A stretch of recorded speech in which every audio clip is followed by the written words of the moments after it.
India में एक भी ट्रेंड चलता है कि सब उसके पीछे दौड़ने लग जाते हैं। ये बात अलग है कि किसी को मुंह की खानी पड़ती है तो किसी को ठीक ठाक होने के बावजूद भी कॉपी पेस्ट होने का थप्पा लग ही जाता है, जिसका नतीजा ये होता है कि फिल्म बुरी तरह पिट जाती है और तरह तरह की मीम्स बनने लग जाते हैं। 1986 में टॉम क्रूज की मूवी टॉप गन आई थी और आज तक एक भी बॉलीवुड फिल्म इस लेवल का सिनेमैटिक एक्सपीरियंस नहीं दे पाई है। अपनी स्टोरी से लेकर वीएफएक्स सारी जगह कमजोर नजर आती है ये फिल्में। इसका सबसे बड़ा एग्जांपल है तेजस, जिसका कंपटीशन टॉप गन से नहीं बल्कि ऋतिक रोशन से था। वैसे ये कोल्ड वॉर इन दोनों के बीच क्रिस 3 के बाद से ही शुरू हो गया था और समय समय पर कंगना ऋतिक रोशन पर तरह तरह के इल्जाम भी लगाती रही है।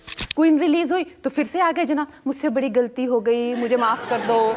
लेकिन जैसे ही ऋतिक रोशन की फाइटर मूवी का अनाउंसमेंट हुआ कि इन मोहतरमा ने भी अपनी तेजस का ऐलान कर दिया और ठान लिया कि मुझे तेजस को पहले रिलीज करवाना है। दवा के पेट्रोटिज्म और फुल देशभक्ति से ओतप्रोत मूवी में डायलॉग भरा और कर दिया 8 महीने में बना के तैयार तेजस। अब तो आकाश से बारिश नहीं, आग बरसनी चाहिए।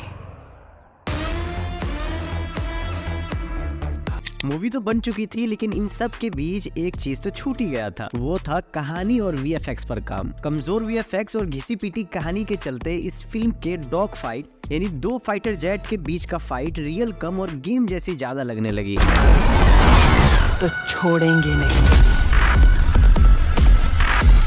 तरह तरह के मीम्स बनने लगे। अगर कुछ इस मूवी का अच्छा था तो वो था तेजस के टीजर का बीजीएम। लोगों ने ऋतिक रोशन के मोशन पोस्टर को पूरे तेजस मूवी से बेहतर बताया। मैडम ने अपने फिल्म के प्रमोशन का कोई मौका नहीं छोड़ा, यहाँ तक कि मिनिस्ट्री के लिए भी एक स्पेशल स्क्रीनिंग की व्यवस्था करवा डाली।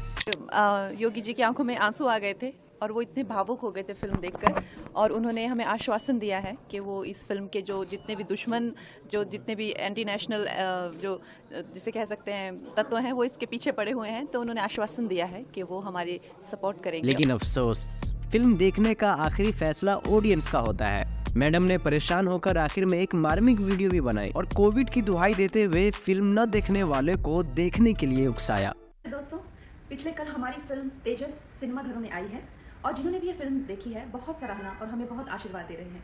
लेकिन दोस्तों, कोविड के बाद हमारी हिंदी फिल्म इंडस्ट्री पूरी तरह से रिकवर नहीं हो पाई है। इसमें खासकर मल्टीप्लेक्स की ऑडियंस से मैं ये रिक्वेस्ट करती हूँ कि अगर आपने पहले उरी, मैरी कॉम, मिर्जा जैसी फिल्मों का आनंद उठाया है तो आपको तेजस की बहुत पसंद आएगी। जय हिंद। तेजस को रिलीज हुए लगभग 1 महीने से भी ऊपर हो चुका है। दूर दूर तक कहीं भी तेजस नजर नहीं आ रही है। कभी बॉलीवुड की क्वीन कहे जाने वाली अब डिजास्टर क्वीन कही जा रही है। अब इतना फ्लॉप दे चुकी कंगना रनौत एक बड़े हिट के साथ कमबैक कर पाएगी भी या नहीं, भगवान जाने। इस बात में कोई दोहराई नहीं है कि फिल्म बेकार थी, इसलिए डिजास्टर साबित हुई। लेकिन आपको क्या लगता है, कंगना रनौत का बड़बोलापन कितने हद तक जिम्मेदार है इस फ्लॉप के पीछे? कमर्शियल फिल्मों में अगर सबसे ज्यादा सक्सेस रेट किसी फिल्मों का होता है तो वो है पैट्रियोटिक एक्शन ड्रामा मूवी। लोग ऐसी फिल्मों को जल्द ही एक्सेप्ट कर लेते हैं, लेकिन अब ऑडियंस का नजरिया थोड़ा बदलने लगा है। अब फालतू की देशभक्ति ऑडियंस में गूज़बम्प नहीं ला पाती। अब अच्छे कहानी के साथ अच्छे सिनेमेटिक एक्सपीरियंस भी चाहिए, वरना तेजस का शायद इतना बुरा हाल नहीं हुआ होता। लेकिन जहाँ तक बात है सिनेमेटिक एक्सपीरियंस की, तो इस मामले में सिद्धार्थ आनंद एक अच्छे खासे चॉइस है। पठान के एक बड़े हिट के बाद सीधे एक एयर एक्शन वाली मूवी फाइटर, इसमें फिर से एक बार हमारे एवरग्रीन दुश्मन पाकिस्तान होने वाला है। लेकिन सिद्धार्थ आनंद की फिल्मों में पाकिस्तान के प्रति थोड़ा सॉफ्ट नजरिया होता है, जैसे पठान में था। अब इस फिल्म में कैसा होने वाला है ये तो फिल्म देखने के बाद ही पता चलेगा। टीजर के आते ही लोगों ने इसका कंपेयर सीधे टॉप गन मैवरिक से करना शुरू कर दिया था, और करे भी क्यों ना, कंपेयर भी उससे ही होता है जिसका बड़ा नाम होता है। कंगना रनौत के तेजस से तो कंपेयर नहीं कर सकते ना। एयर एक्शन वाली मूवी में टॉप गन का हमेशा से एक बड़ा नाम रहा है और उसके ज्यादातर सीन्स विदाउट वीएफएक्स पे फिल्माए गए हैं। और उससे बड़ी बात ये कि टॉम क्रूज ने खुद भी फाइटर जेट को उड़ाया है।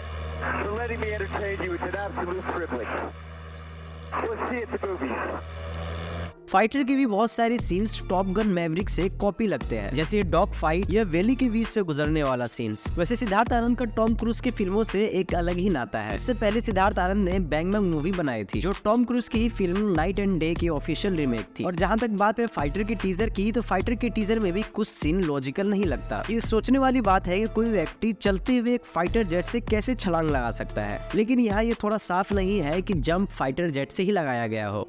अब एयर एक्शन पर बॉलीवुड में मूवी बन रही है तो इसमें अपने अक्षय कुमार कैसे पीछे रह सकते हैं। तो इसी साल 2 अक्टूबर को अक्षय कुमार ने अपने नेक्स्ट ईयर आने वाली फिल्म स्काई फोर्स का अनाउंसमेंट कर दिया। कहानी 1965 की इंडिया पाकिस्तान वॉर की होने वाली है, जिसमें हमारे एयर फोर्स की इस जंग में क्या भूमिका रही ये हमें इस फिल्म में देखने को मिलेगा। वैसे इस फिल्म को तेजस और फाइटर मूवी से एक मोटा मोटी अंदाजा मिल जाएगा कि इस मूवी की VFX और CGI कैसे होने वाली है। वैसे इस मूवी का अनाउंसमेंट से ज्यादा अभी कुछ भी उपलब्ध नहीं है, तो इस फिल्म के बारे में अभी ज्यादा कुछ कहना जल्दबाजी होगी। लेकिन अभी तक फिलहाल फाइटर के टीजर से एक्सपेक्ट किया जा सकता है कि फाइटर एक अच्छा एयर एक्शन मूवी हो सकती है, और बाकी जो गलतियां अभी टीजर में है वो ट्रेलर और फिल्म आने तक बहुत हद तक सुधार ली जाएगी। वैसे आपका क्या राय है इस फिल्म के बारे में, कमेंट में अपना राय दे सकते हो, वरना मिलते हैं किसी नई वीडियो में। तब तक के लिए अलविदा।